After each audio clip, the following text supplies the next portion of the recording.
Bismillahirrahmanirrahim. Alhamdulillahi rabbil alamin. Wa bihi nasta'in ala umurid dunya waddin.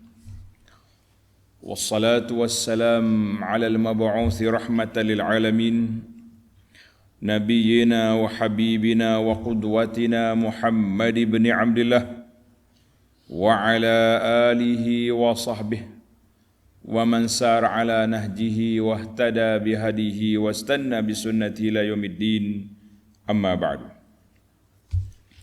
Muslimin dan muslimat, para jemaah, para pencinta ilmu, pencinta Al-Quran dan Sunnah, Assalamualaikum warahmatullahi wabarakatuh. Alhamdulillah, syukur kita kepada Allah Azza wa Jalla kerana dapat meneruskan pengajian kita pada pagi ini 20 hari bulan 12 2022 dalam tafsir surah As-Saff, surah yang mengajar kepada kita, mengajak untuk berjihad dan mengajar bagaimana susun atur jihad dalam Islam. Bukan sebarangan, bukan pakap jadi gitu saja. Dia perlu pada strategi perancangan dan susur atur yang mantap. Jadi alhamdulillah kita telah masuk kepada ayat 5. Pagi ini ayat 5 dan ayat 6. Dua ayat. Surah As-Saff, surah yang ke-61, juzuk yang ke-28. Ayat yang kita akan baca ayat 5 dengan ayat 6. Di mana ayat ini menceritakan kepada kita tentang Nabi Musa AS menghadapi kerenah Bani Israel, kaum Nabi Musa yang begitu dahsyat, sehingga Musa mengadu kepada Allah Azza wa Jalla. Kemudian diikuti dengan pesanan Nabi Isa AS kepada Bani Israel supaya ikut ajaran dia dan menerima kedatangan Nabi selepas daripada dia. Tapi apa boleh buat, orang yang kerah kepala, zaghu azaghallah, mereka menyeleweng, Allah Ta'ala selewengkan hati mereka daripada menerima kebenaran. Itulah yang kita bimbang, yang kita takut kita tak dapat hidayah Allah Azza wa Jalla. Baik para pelajar, bagi yang ada tafsir pimpinan Jawi, muka surah 1238, kita mula dengan baca ayat, kemudian kita pergi kepada huraian. A'udzu billahis samii'il 'aliim minasy syaithaanir rajiim. وَإِذْ قَالَ مُوسَى لِقَوْمِهِ يَا قَوْمِ لِمَ تُؤْذُونَنِي وَقَدْ تَعْلَمُونَ أَنِّي رَسُولُ اللَّهِ إِلَيْكُمْ فَلَمَّا زَاغُوا أَزَاغَ اللَّهُ قُلُوبَهُمْ والله لا يهدي القوم الفاسقين. وإذ قال عيسى ابن مريم يا بني إسرائيل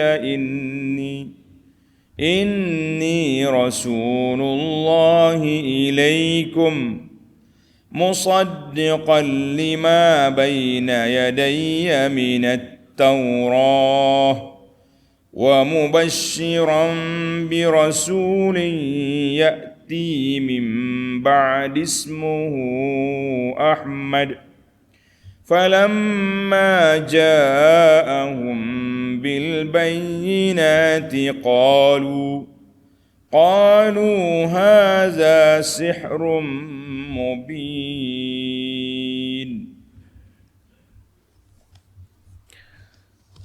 Balik semula kepada terjemahan. Wa idh qala Musa liqaumihi. Ingatlah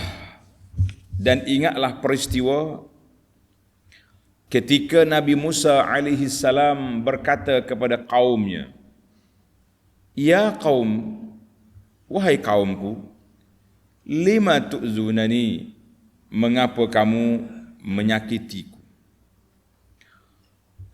Baik, kita break setakat tu. Kita tengok munasabatul ayah. Munasabah ayat ini dengan ayat sebelumnya. Para jemaah sekalian, sebelum ayat ini Allah Ta'ala sebut tentang jihad, menentang musuh-musuh Allah yang menyekat perjalanan agama Islam ini. Kemudian ayat ini Allah Ta'ala sebut kisah Nabi Musa, dan ayat selepasnya kisah Nabi Isa alaihi wassalatu wassalam. Apa tujuan? Tasliyatan li nabihi sallallahu alaihi wasallam. Ayat ini dipanggil ayat nak menenangkan hati Nabi sallallahu alaihi wasallam. Sabarlah ya Muhammad sallallahu alaihi wasallam di atas kerana kaummu, sebab Nabi dulu daripadamu Musa telah menghadapi suasana yang sama. Kena khianat, macam-macam kena kata ke Bani Israel Nabi Musa alaihissalam. Dan demikian juga dalam ayat yang lepas Allah Ta'ala cela orang yang bercakap tidak serupa amalan. Cakap baik, amalnya tak baik. Ini dia panggil satu pembohongan di dalam tindakan hidup seseorang itu. Jadi sama jugalah dengan orang-orang yang membohongi Nabi sallallahu alaihi wasallam, menyakiti Nabi sallallahu alaihi wasallam, maka Allah Ta'ala sebut perkataan Musa, lima tu'zunani, kenapa kamu sakiti aku? Maknanya kalau Nabi kena, bukan dia seorang aja. Sebelum dia Nabi Muhammad sallallahu alaihi wasallam juga telah kena. Ini di antara munasabah. Wa annahu lamma zakara amral jihad, Allah Ta'ala juga sebut tentang arahan supaya berjihad, maka di sana ada orang yang menyalahinya, sebagaimana yang berlaku pada Musa. Nabi Musa arah Bani Israel berjihad, mereka lari.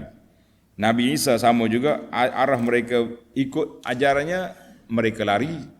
Dan dua-dua kumpulan Bani Israel, Taurat ataupun pengikut Injil, lari daripada kebenaran, tak mau menerima kedatangan Nabi sallallahu alaihi wasallam. Itu dia panggil munasabah. Kemudian kita pergi kepada tafsir. Wa idh qala Musa, ay wadhkur ya Muhammad sallallahu alaihi wasallam. Ketika Nabi Musa berkata kepada kaumnya, liqaumihi, kepada kaumnya. Siapa dia kaum dia? Bani Israel. Apa dia kata? Ya kaum. Tengok Nabi Musa panggil dengan panggilan orang panggil nak menjinakkan hati. Wahai kaumku, anak beranakku, orang kampungku. Kita ni kalau kita nak berdakwah, panggil yang boleh menyentuh perasaan para pendengar.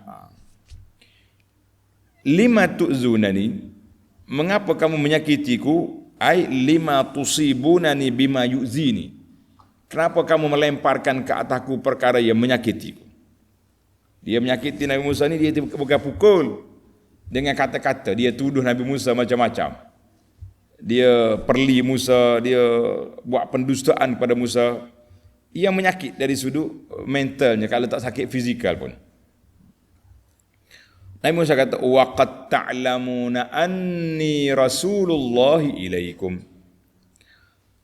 sedang kamu mengetahui bahawa sesungguhnya aku ini adalah pesuruh Allah kepada kamu. Mu tahu dah aku nabi.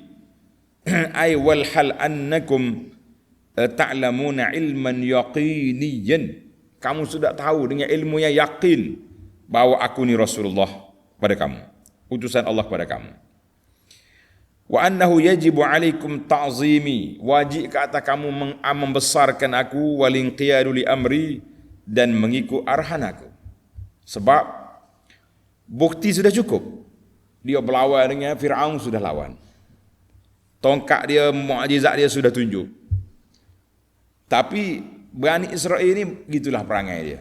Belum menang, taat.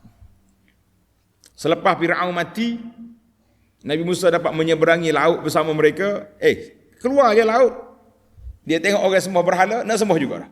Tengok ini perangai Bani Israel ni kerana dia cukup berat untuk dihadapi oleh Nabi Musa AS. Allahu Akbar. Untuk para ahli tadabbur, tanda ayat ini ditafsir dengan ayat surah Al-Ma'idah ayat 20 sehingga ayat 26. Ayat 20 sehingga ayat 26 detail Allah ceritakan wa iz qala Musa liqaumihi ya qaumi zkuru ni'matallahi 'alaikum iz ja'ala fikum anbiya. Panjanglah. Jadi ana letak nombor ayat dulu. Para pelajar, pencinta ilmu, dia boleh buka balik ayat ini, kita tengok detail Allah Ta'ala cerita bagaimana Bani Israel menyakiti Musa AS. Adapun dari hadis, ini menarik. Tafsir kita ni, kita tafsir Quran dengan Quran ataupun Quran dengan sunnah. Mudah. Wa an Abdullah bin Mas'ud radhiyallahu anhu qala qasama an-nabiy sallallahu alaihi wasallam qasma. Nabi bagi pembahagian harta rampasan perang bagi. Sudah Nabi bagi, bangun seorang laki-laki, dia kritik. Dia kata inna hadhihi laqismatun ma urida biha wajhullah. Pembahagian cara ini bukan kerana Allah ni. Kerana nafsu ni. Orang yang kamu sayang bagi banyak, yang ni tak bagi banyak. Kata Ibnu Mas'ud, fa akhbartun nabiyya, aku laporkan maklumat ini kepada Rasulullah sallallahu alaihi wasallam, fa ghadiba. Nabi marah. Hatta ra'aitul ghadaba fi wajhi. Nampak muka Nabi ni dia putih. Bila dia marah tu muka tu merah. Mudah nampak, mudah kenal. Nabi kata, siapa lagi? Kalau aku Nabi ni tak adil, siapa yang adil? Panjanglah cerita. Yang kita naknya tajuk yang berkaitan. Waqala, Nabi kita bersabda, yarhamullahu Musa. Semoga Allah Ta'ala merahmati saudaraku Musa. Laqad uziya bi aksar min hadza fasabara. Dia telah disakiti, dikhianati oleh Bani Israel lebih daripada ini. Fasabara, tapi dia sabar. Hadis ini rawahul Bukhari wal lafzu lahu wa Muslim. Maknanya Nabi telah buat bandingan kata-kata buruk orang ini dengan Bani Israel. Dahsyat Bani Israel lagi. Apa Bani Israel kata, tengok dalam ayat 20 tadi, surah Al-Ma'idah. Baik, tengok ayat kita. Falamma zaghu azaghallahu qulubahum. Maka tatkala mereka menyeleweng dari kebenaran yang mereka sedia mengetahui, dia tahu dah benda itu benar, dia lari juga, menyeleweng juga, keluar daripada landasan juga. Apa jadi? Azaghallahu qulubahum. Allah selewengkan hati mereka dari mendapat hidayah petunjuk. Itu dia panggil balasan. Buat buruk, balasan buruk. Na'udzubillah. Falamma mala qaum Musa 'anil haqqi 'amdan. Apabila kaum Nabi Musa condong, lari daripada landasan yang benar, amdan, sengaja dia. Amalallahu qulubahum 'anil huda ila dhalal. Allah Ta'ala condongkan hati mereka daripada petunjuk kepada sesat. Na'udzubillah. Uqubatan lahum 'ala zayghihim 'anil haqqi. Sebagai uqubah, sebagai denda ataupun akibat yang diletakkan ke atas mereka kerana mereka lari daripada kebenaran, ma'a ta'ammudihim wa ilmihim bihi. Mereka tahu dan mereka sengaja. Ini dia panggil dosa orang yang lawan setelah dia tahu, lebih besar dosa dia daripada orang lawan yang tak tahu. Dia pokok Bani Israel, dia sudah ada kitab. Allah bagi kitab Taurat, satu kitab naskah, tak macam Quran. Quran berperingkat, turun sikit dalam masa 23 tahun. Bahkan satu lagi penyakit Quraisy, penyakit ummi, tak pandai membaca, tak pandai menulis. Geng Bani Israel ni boleh menulis. Sebab tu nama dia Ahlul Kitab. Tapi mereka masih lagi tak mau menerima, menyeleweng, lari daripada landasan yang diajar oleh Allah Azza wa Jalla, maka Allah Ta'ala tutup hati mereka daripada menerima kebenaran. Ini yang dikatakan dosa dibalas dengan dosa. Na'udzubillah. Dosa dibalas dengan dosa. Hati dia lari daripada kebenaran, Allah tutup pintu hidayah kepada mereka. Jadi kita orang beriman ini nak hidayah Allah, kita kena ambil lorong takwa kepada Allah. Wa may yattaqillah yaj'al lahu makhraja. Siapa dia takut, Allah jadikan jalan kelepasan untuk dia di dunia dan juga di akhirat. Jadi punca besar kita selamat di mana?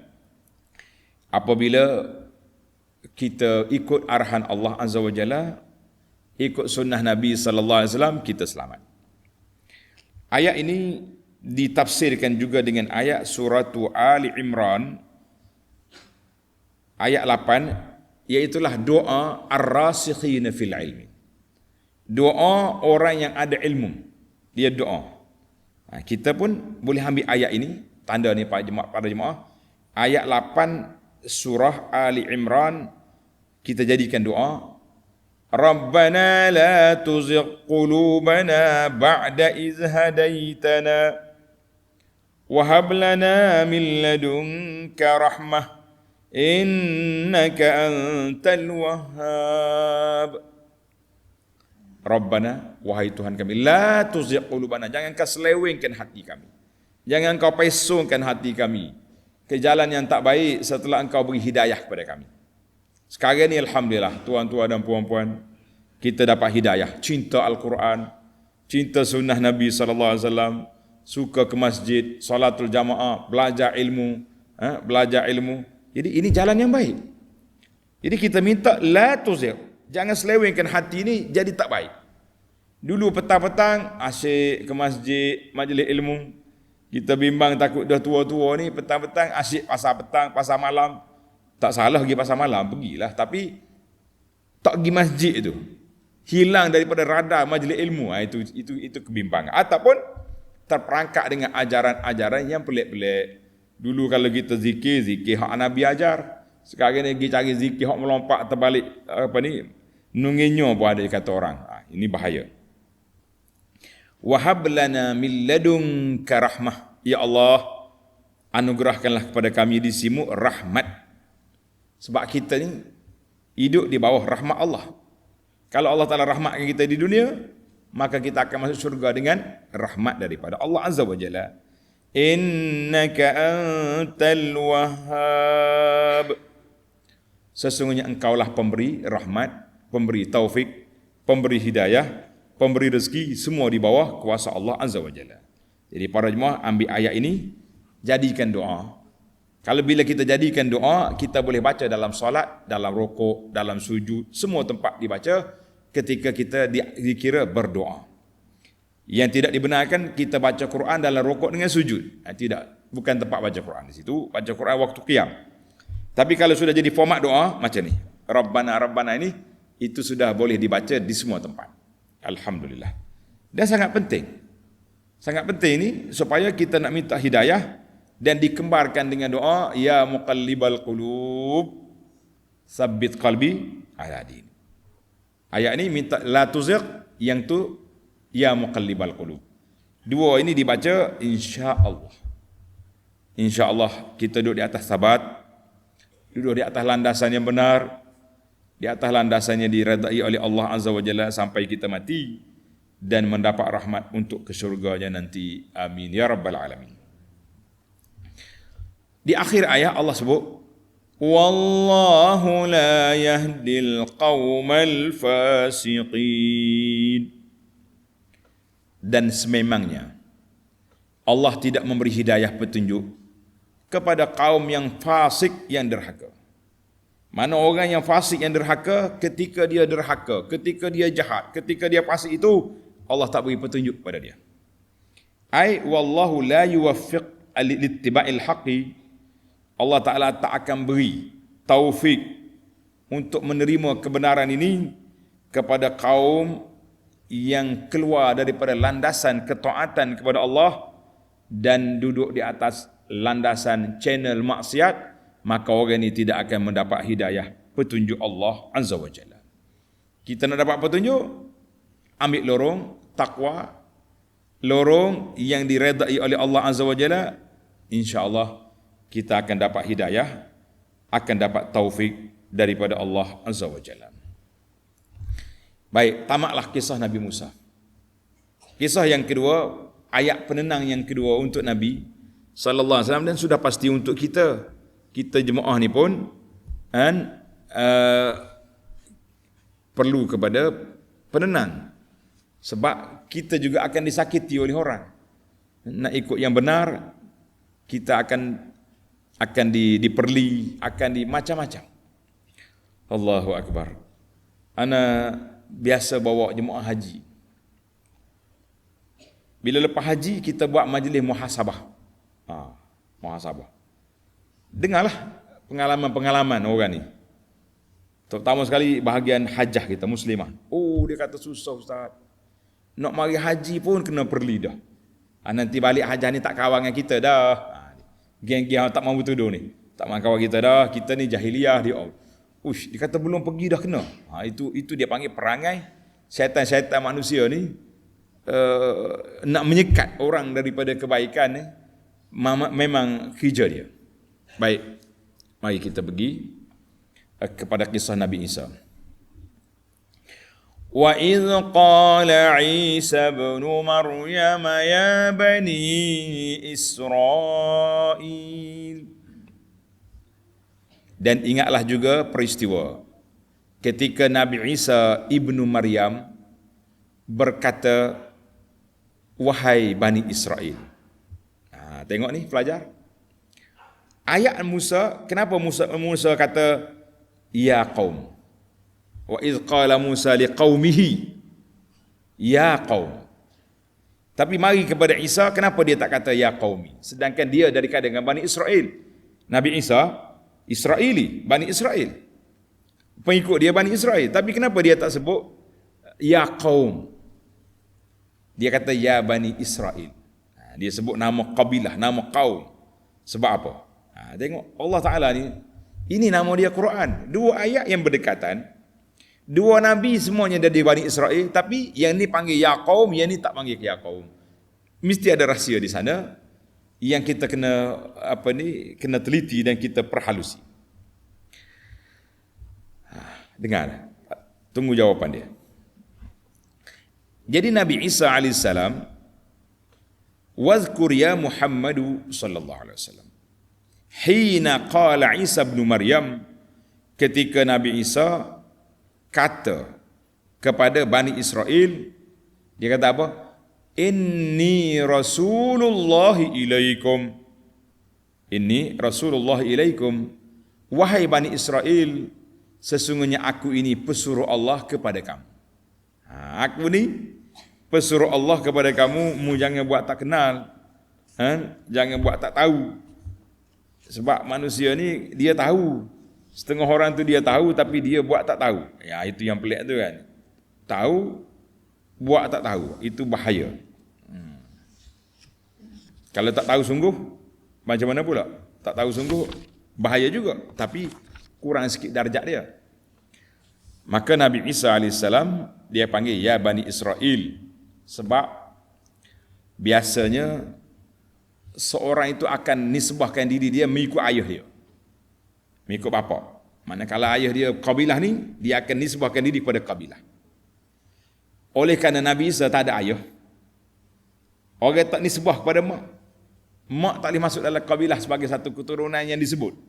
Maka Nabi Isa tak guna perkataan ya qaumi, dia guna ya Bani Israel. Itu rahsia dia.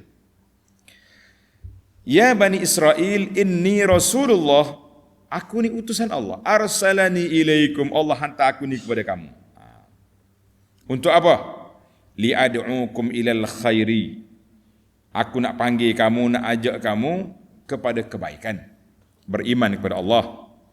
Wa anhaakum 'anil syarri, kerja aku nak larang kamu daripada benda yang tak baik. Satu.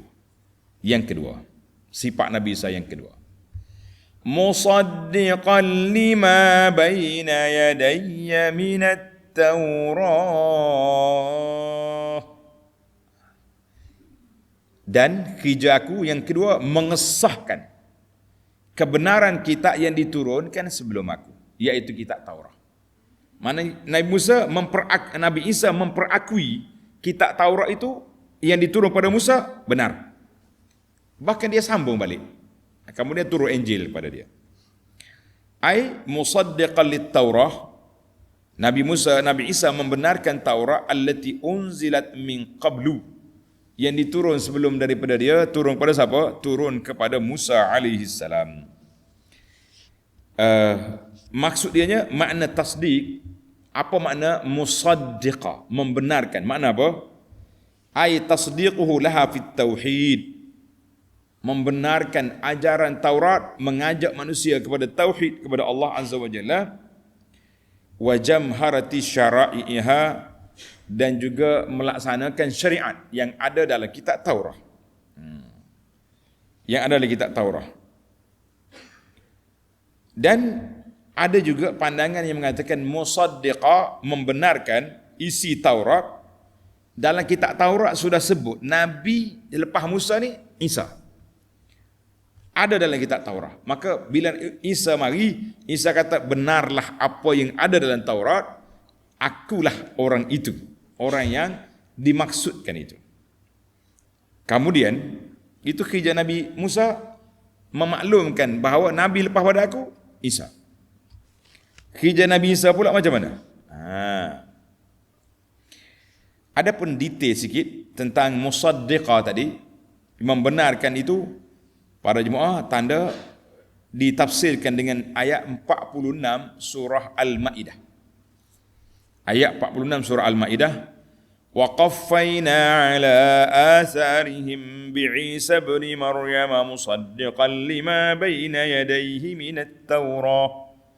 Wa atainahu al-Injila fihi hudan wa nurun wa musaddiqan. Jadi ayat ini menghuraikan peranan Nabi Isa AS membenarkan kitab yang sebelum, dan tengok ayat seterusnya. Wa mubasysyiran bi rasulin ya'ti min ba'di ismuhu Ahmad. Ini kerja Nabi Isa yang ketiga. Wa mubasysyiran, dan memberikan berita gembira dengan kedatangan Rasul yang akan datang kemudian daripadaku bernama Ahmad. Maknanya dalam kitab Injil, Nabi akhir zaman nama dia Ahmad. Bukan, dia tak sebut nama Muhammad, dia sebut nama Ahmad. Ya'ti min ba'di ismuhu Ahmad. Maka Nabi SAW ini terkenal dalam Injil dengan nama Ahmad. Nabi ni banyak nama. Banyak nama. Dalam hadis, wa an Abi Umamah radhiyallahu anhu qala,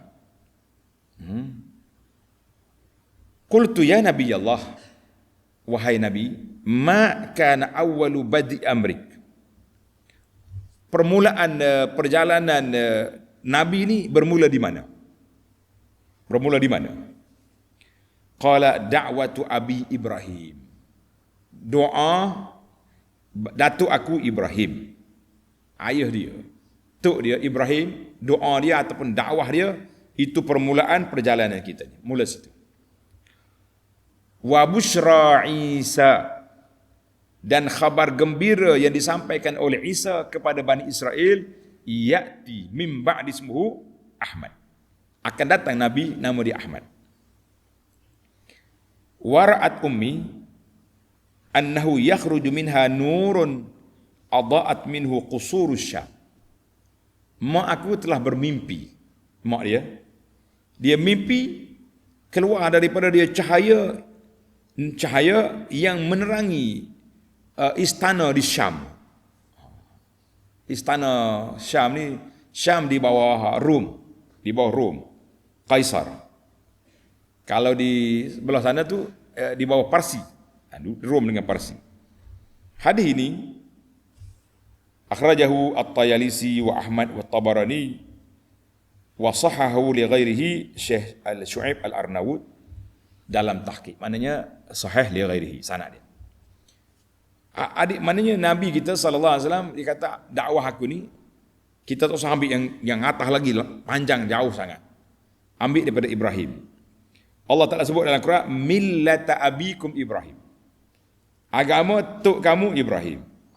Dan agama Nabi Ibrahim dengan agama yang kita sekarang ini sangat dekat. Dari sudut dakwah tauhid. Kalau tuan-tuan pergi Mekah ya, jumpa selalu Nabi Ibrahim. Jumpa tak jumpa di Mekah? Ibrahim, jumpa lalu. Kaabah siapa bina? Ibrahim. Kaki, tapak kaki dia pun masih ada lagi dia kat Kaabah. Maqam Ibrahim, tapak kaki tu. Dan boleh katakan perjalanan haji kita tu Ibrahim, Ismail, Hajar. 3 orang ni dekat-dekat. Allahu Akbar. Wa'an satu lagi hadis. Wa'an Jubair bin Mut'im radhiyallahu anhu qala Rasulullah sallallahu alaihi wasallam li khamsatu asma. Aku ada 5 nama. Nabi kata dia ada 5 nama. Ana Muhammad wa Ahmad wa ana al-mahi. Al-mahi ni orang yang menghapuskan. Alladhi yamhullahu biyal kufra. Allah Ta'ala akan hapuskan kekufuran di atas dunia ni. Nama dia Mahi. Namanya ada ni. Orang buat nama anak dia Al-Mahi. Ada ni Muhammad Mahi. Mahi itu yang menghapuskan syirik, menghapuskan khurafat bid'ah di atas dunia ni. Wa anal hashir. Aku yang mengumpulkan orang alladhi yuhsyarun nasu ala qadami. Mengumpulkan manusia di akhirat esok. Wa anal aqib. Dan akulah penamat penutup Nabi sebab tak ada lagi Nabi selepas daripada Rasulullah sallallahu alaihi wasallam. Hadis ini rawahul Bukhari wal lafzu lahu wa Muslim. Berapa nama dia ni? Muhammad, Ahmad, Al-Mahi, Al-Hashir, Al-Aqib. 5 nama. Nama Nabi ni banyak lagi. Tengok hadis yang kedua. Wa'an Abi Musa Al-Ash'ari radhiyallahu anhu kana Rasulullah sallallahu alaihi wasallam yusammi lana nafsahu asma. Nabi kita telah menamakan diri baginda dengan beberapa nama. Faqala ana Muhammadun wa Ahmadun wal muqaffi. Muqaffi ni makna apa? Al-muttabi' min qafa asarhu, yakni orang yang mengikut jejak para nabi sebelumnya. Itu makna muqaffi. Wal hashir. Tadi ada dah. Ada tambah lagi Nabiyut Taubah. Nama dia juga Nabiyyu At-Taubah, nabi yang sentiasa bertaubat. Nama Nabi Nabiyur Rahmah. Nabiyyu Ar-Rahmah, nabi yang bawa rahmat. Hadis ini sahih dikeluar oleh Imam Muslim. Banyak nama Nabi ni kalau orang ini yang sahih. Yang tak sahih, yang riwayat-riwayat yang lemah tu banyak lagi. Sampai berapa ratus nama Nabi sallallahu alaihi wasallam. Yang masyhur orang dia buat nyanyi tu, buat nasyid, Taha, Yasin. Adakah nama Nabi? Itu khilaf di kalangan ulama. Ada kata nama, ada kata bukan. Jadi kita ambil hak sahih lah, senang. Jadi Nabi sallallahu alaihi wasallam banyak nama. Kata Imam Nawawi rahimahullah taala, setiap benda perkara yang besar kedudukannya mempunyai banyak nama. Allah Jalla Jalaluhu. Berapa nama? 99 yang kita hitung. Tapi banyak lagi nama dia. Nabi sallallahu banyak juga nama dia yang sahih-sahih, yang tak sahih lagi banyak. Jadi kata Nawawi rahimahullah, setiap perkara yang banyak nama menunjukkan kepada ketinggian. Karena itulah Mekah Mukarramah. Berapa nama ada? Dalam buku sejarah Mekah itu saya letak 10 nama yang sahih yang disebut dalam Quran. Nama Mekah. Nama Madinah sama juga. Tabah, Taibah, Darul Hijrah, macam ada nama banyak menunjukkan ketinggian 2 tempat yang mulia itu. Baiklah para pelajar sekalian, itu nama Nabi. Apa jadi dengan Bani Israel? Isa dah pesan, dah bagi khabar gembira, tapi perangai dia macam mana? Falamma ja'ahum بالبينات قالوا هذا سحر مبين. Maka tatkala datang kepada mereka membawa keterangan, Isa datang bawa keterangan yang jelas nyata, mereka berkata, haza sihrun mubin, ini adalah sihir yang jelas nyata. Mana Isa mukjizat apa?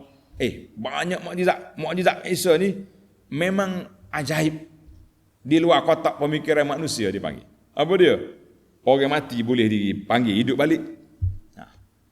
Orang yang macam-macam dia punya mukjizat sebab nak beritahu kepada Bani Israel pada waktu itu supaya mereka sedar, percaya. Tapi apa boleh buat? Dia kata haza sihrun mubin. Sihir tu Isa. Tak usah duk cakap banyaklah. Hanya mari sihir. Isa pun tak boleh nak buat apa dah. Pening kepala main dengan buat ni. Baiklah. Ai falamma ja'hum bil mu'jizatil wadihati dallati 'ala al-haqqi, mukjizat jelas. Qala al-mu'anidun al-kafirun, puak-puak kerah kepala hak kafir ni, dia kata apa? Hadzal ladzi ja'ana bi sihrun zahirun. Apa yang dibuat oleh Musa ni sihir belaka tu, tak ada. Yang penting dia tak mahu terima. Ayat ini, tuduhan ini juga disebut, tanda ni pelajar, dalam surah Saba ayat 43, wa idza tutla alaihim ayatuna bayyinatin qalu, sama juga. Nabi pun bila sebut tentang mukjizat, Muhammad ni sihir. Maknanya tuduhan orang kafir kita telah senarai pendekkan, ada beberapa je tuduhan. Daripada Nabi dulu sampai ke Nabi kita sallallahu alaihi wasallam, sihir, penyair, gila, dongeng, itu je tuduhan. Tak ada lain. Brand penentang Islam ni itu je tuduhan dia. Wallahu a'lam. Tamatlah kita para jemaah, dua ayat yang kita bincangkan, walaupun dua ayat tapi dia jadi panjang. Dia masalahnya bila kita tengok ayat pendek kita hurai panjang. Kalau ayat panjang kita lari cepat sikit. Gitulah keadaan dia. Baiklah para pelajar sekalian, kita pergi kepada al-fawaid. Faedah yang kita nak ambil daripada ayat kita ni. Al-faidatul ula, faedah yang pertama, Allah sebut wa idz qala Musa liqaumihi sampai ke akhir ayat.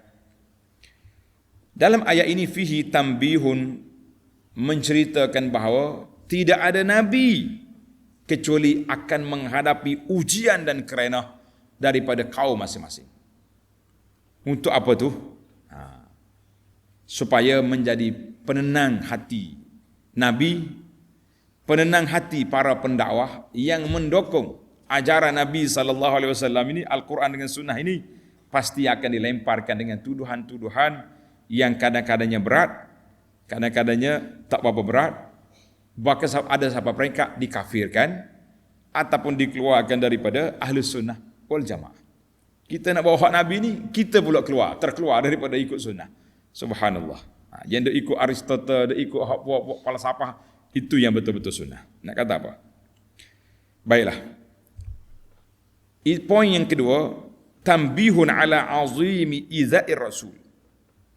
Ayat ini juga memberi amaran, siapa yang menyakiti Nabi sallallahu alaihi wasallam, maka dia akan tercampur ke lembah kekufuran dan hati dia terpesong daripada jalan petunjuk. Hati dia akan terpesong dari jalan petunjuk, minal huda. Jadi siapa nak jalan petunjuk, ikut jalan Nabi, jangan ikut jalan lain. Ikut jalan lain dia tak akan selamat. Baik, tengok masih lagi ayat. Falamma zaghu azaghallahu qulubahum. Maka tatkala mereka menyeleweng dari kebenaran yang mereka sedia mengetahuinya, maka Allah selewengkan hati mereka. Ayat ini ulama tada berkata hadza minal uqubati ala dzambi bin dzambi. Ini ada hukuman dosa dibalas dengan dosa. Dosa dibalas dengan dosa.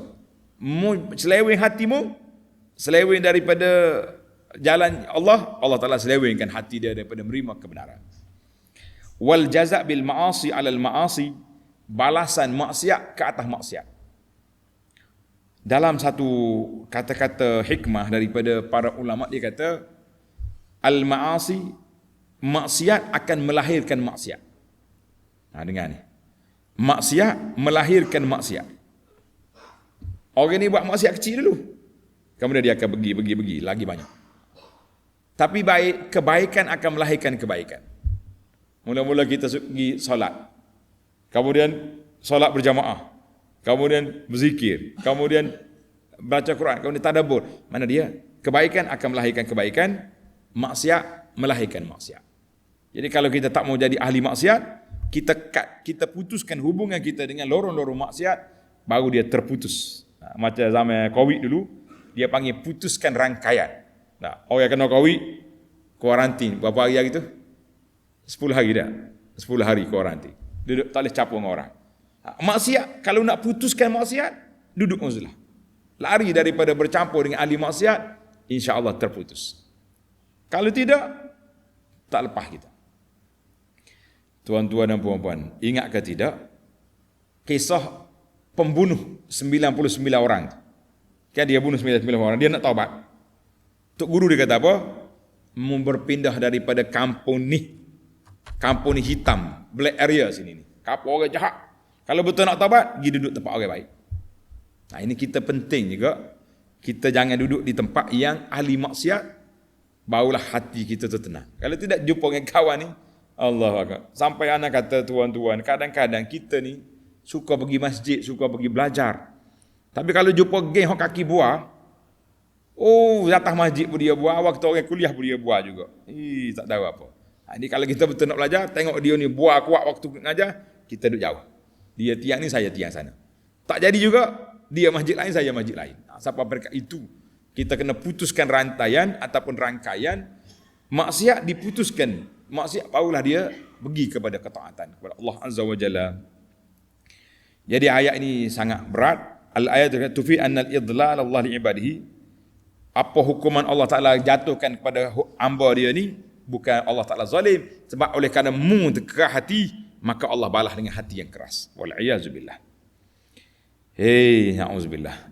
Jadi setiap manusia ni bila lagi kuat dia menentang, zaru, lari daripada landasan yang benar, dia akan terjebak dengan landasan yang kemungkaran yang begitu dahsyat. Na'udzubillah. Kita minta berlindung Allah Ta'ala daripada jalan-jalan yang tidak baik. Akhir ayat Allah kata, wallahu la yahdil qaumal fasiqin. Dan Allah semamanya tidak akan memberi hidayah petunjuk kepada kaum yang fasik. Jadi macam mana kita nak faham? Kaum fasik tak boleh petunjuk. Ada ayat lain pula, tengok dalam suratul Anfal ayat 38, qul lil ladzina kafaru in yantahu yughfar lahum ma salaf. Bagi tahu kepada orang kafir, kalau dia berhenti daripada kekufuran, Allah maafkan yang lepas. Dalam ni ayat ni Tuhan kata Tuhan tak tunjuk, tak beri hidayah pada orang fasik. Dalam ayat lain menggalakkan orang fasik supaya bertaubat. Macam mana kita nak taufik antara dua ayat ni? Jawab dianya, annal ayah minal amil makhsus. Maknanya orang yang fasik Tuhan tak bagi hidayah. Bilakah dapat hidayah? Bila mereka taubat, meninggalkan kefasikan, Allah beri hidayah. Jadi mau nak dapat hidayah, kena tinggal fasik dulu. Kita pula, lain pula kita fikir, kalau Tuhan bagi hidayah, dia tinggallah kefasikan. Tidak, tinggal fasik boleh hidayah. Macam mana kita nak faham? Jadi bila orang tu, walaupun dia kafir, kalau dia sudah bertaubat, sudah menerima Islam, maka hidayah tu datang. Dia terima Islam, kemudian dia akan beramal dengan ilmu, dengan agama yang baru yang dianuti itu. Ay la yahdihim madamu ala fisqihim. Allah Ta'ala tak bagi hidayah selagi dia fasik. Fa in tabu hadahum. Bila dia sudah bertaubat, Allah beri hidayah. Payahlah kena teliti jugalah dia punya perbahasan itu agak dalam. Baik. Kita berpindah kepada faedah yang keempat. Dalam ayat wa idz qala Isa ibn Maryam ya bani Israil. Allah Taala sebut Isa kata kepada kaum dia, ya bani Israil. Bani Israil, Kenapa Musa kata ya qaumi? Tadi kita sebut sikit. Di sini kita bahas ini. Musa kata ya qaumi, wahai kaumku. Kenapa Isa tak nisbahkan dia kepada kaum Bani Israel? Limaza? Dia kata haitsu lam yakul lahu fihim abun. Karena dia tidak ada ayah dari Bani Israel. Bila tak ada ayah, walaupun mak dia Israeli, mak dia tu Bani Israel, Maryam, kerana keturunan dia tak mari daripada mak, dia mari daripada bapa. Walaupun Maryam tu orang yang sangat mulia keturunan dia, tapi nak nisbah tak jadi. Dalam kata Ali Syair kata apa? Banuna hum banu abnaina. Anak cucu kita ni mari daripada anak laki-laki kita. Betul tak? Ben kita. Cucu kita ben anak kita. Anak kita ben kita. Maknanya cucu cici tu mari daripada anak laki-laki. Wa banatuna banuhun abnaul ajanib. Anak perempuan kita cucu orang lain. Tak ada dah ben kita. Ada ke tak ada? Tak dah. Ayah dia nama Mamat bin Dolah. Tak ikut Dolah, tak ada dah nama kita. Itu dipanggil. Maka keturunan itu mari daripada laki-laki. Kecuali anak cucu Nabi SAW Al-Hasan wal Husain masih lagi dikira cucu adik Nabi sebab Nabi tak ada anak laki-laki yang besar. Dia mari daripada anak perempuan saja yang ada anak. Iaitulah Fatimah radhiyallahu anha, anak dia yang hidupnya iaitulah Sayyidina Al-Hasan dan Al-Husain. Inilah keturunan yang mari sampai zaman kita hari ini pun melalui dua jalur ini. Sama ada melalui Hasan, melalui Husain. Setengah sahabat kita ni Ahlul Bait, kita tanya dia kita nak cari macam mana Hasan Husain. Dia kata satu nama Syarif, satu lagi Sayyid. Maknanya hak keturunan Hasan ni, apa ni keturunan Husain, ada seorang yang panggil Sayyid. Ini dipanggil Sayyid, Asyad, Sadah. Ini keturunan.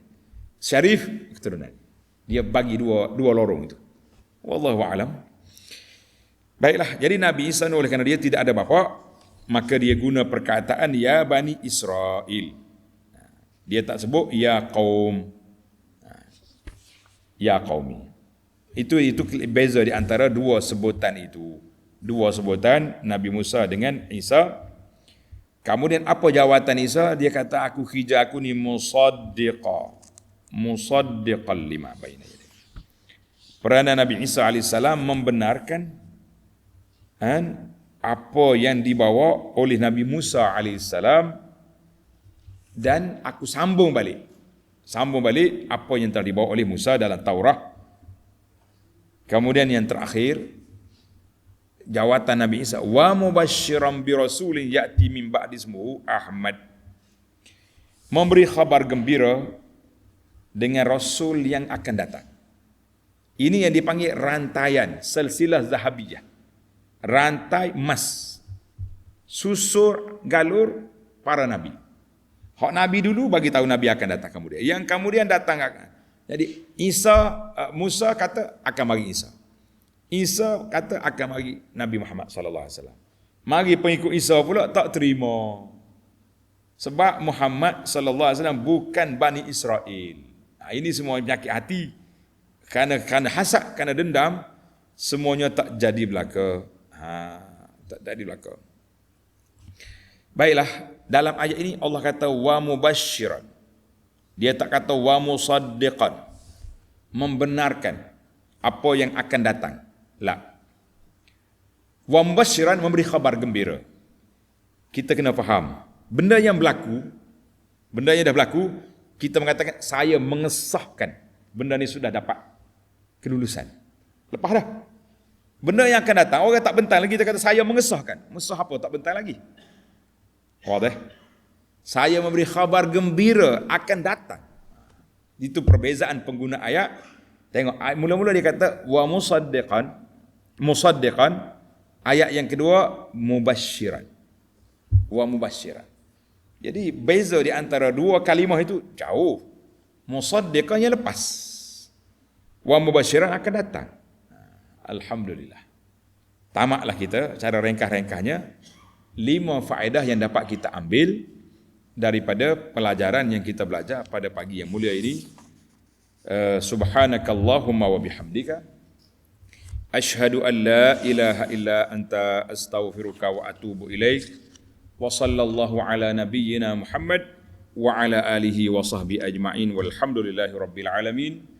InsyaAllah nampak banjir di kawasan kita ni, air dah surut. Jadi kita akan cuti kuliah tafsir ni Rabu, Khamis, Jumaat, Sabtu, 4 pagi. Kuliah tafsir akan bercuti 4 pagi kerana ada rehlah jemputan untuk menghadiri satu muktamar, nama dia Muktamar Khair Ummatin di luar negara. Jadi kita akan rehlah 4 pagi lah. Tapi kalau di mana kita berada, kalau ada peluang untuk kita berbicara selepas solat subuh ni, kita akan bicara tapi bukan tafsir surah As-Saff, insya-Allah. Doakan semoga selamat. Kawasan kita pun selamat daripada banjir. Semalam memang dikejutkan dengan kena air naik mendadak di kawasan ini. Hari ini dah surut. Dengar khabar sahabat-sahabat kita pula di Terengganu yang teruk sekarang ni, kita doakanlah semoga Allah Taala berhentikan hujan banjir itu dan air-airnya surut, dapat kembali ke rumah masing-masing dengan aman dan selamat, insya-Allah. Sekian, assalamualaikum warahmatullahi wabarakatuh.